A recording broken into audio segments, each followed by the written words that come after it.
សូមបីតែយប់មិញខ្ញុំបានទទួលរឿងមួយដ៏អស្ចារ្យដ៏អស្ចារ្យតែខ្ញុំមិនប្រាប់ថាជាអ្វីទេគឺរឿងនោះបង្កើនផ្លូវច្បាប់ឲ្យយើងខ្លាំងណាស់ដោយបច្ចាមិត្តរបស់យើង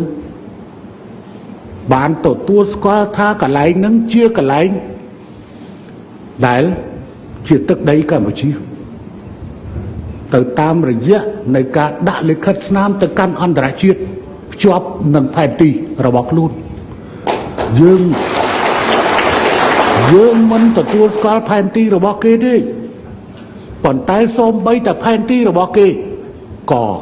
ទីតាំងនោះនៅក្នុងដីកម្ពុជាយើងប្រើផែនទីដែលជាផែនទីដើមអមជាមួយសន្ធិសញ្ញាបារាំងសៀម1907ប៉ុន្តែយើងបានចាប់ចំណុចខ្សោយជាប់ហើយទៅលើឯកសារមួយនេះមិនធម្មតាតែខ្ញុំសូមបញ្ជាក់សូម្បីតែផែនទីដែលគេគូសដោយខ្លួនឯងក៏ទីតាំងនោះជាដីខ្មែរជាដីខ្មែរយើងបានចាប់យកឯកសារនេះពីក្រៅមកវិញហើយឯកសារនេះជាប់នៅក្នុងសំណុំរឿងអន្តរជាតិរឿងទាំងអស់នេះខ្ញុំមិនអាចនិយាយថាកន្លែងណាទេប៉ុន្តែរឿងទាំងអស់នេះត្រូវរក្សាសម្ងាត់ណាស់ហើយយើងមិនអាចយកលិខិតស្នាមរបស់តុលាការមកបង្ហាញ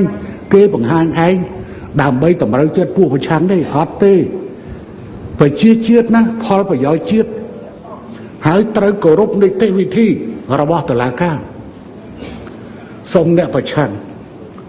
បើសិនជាជនជាតិខ្មែរពិតប្រាកដត្រូវយល់អំពីសេចក្តីថ្លៃថ្នូររបស់ខ្មែរយល់អំពីផលប្រយោជន៍ខ្មែរ